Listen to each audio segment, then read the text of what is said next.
सहकारी बँकेतील भरतीत घोटाळा, उच्च न्यायालयाचा दणका, नोटीस बजावण्याचे आदेश।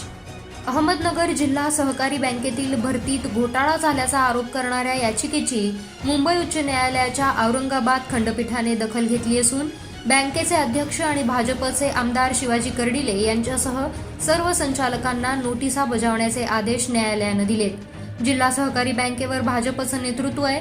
विधानसभा निवडणुकीच्या काळात बँकेत राबवलेल्या 690 जागांच्या भरती प्रक्रियेमुळे बँक आणि बँकेचे नेतृत्व आता चर्चेत आलंय।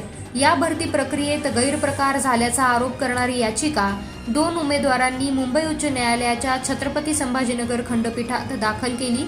त्याची दखल घेत न्यायालयानं नोटीस बजावण्याचा आदेश काढला।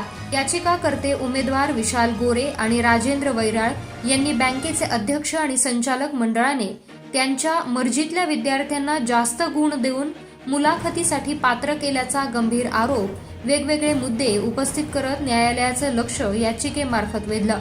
न्यायमूर्ती अरुण पेडणेकर यांनी राज्य सरकार, बँकेचे मुख्य कार्यकारी अधिकारी, संचालक मंडळ आणि वर्कवेल इन्फोटेक कंपनीला नोटीस बजावण्याचा आदेश दिला। बँकेतील भरती प्रक्रिया वर्कवेल इन्फोटेक कंपनीमार्फत राबवण्यात आली। ऑनलाईन परीक्षा आणि मुलाखती घेऊन अंतिम यादी जाहीर करण्यात आली। याचिकाकर्त्यांना ऑनलाईन परीक्षेतील उत्तरांची यादी प्रसिद्धीनंतर त्यांच्या उत्तरपत्रिकेनुसार कमी गुण मिळाले असल्याचं लक्षात आलं।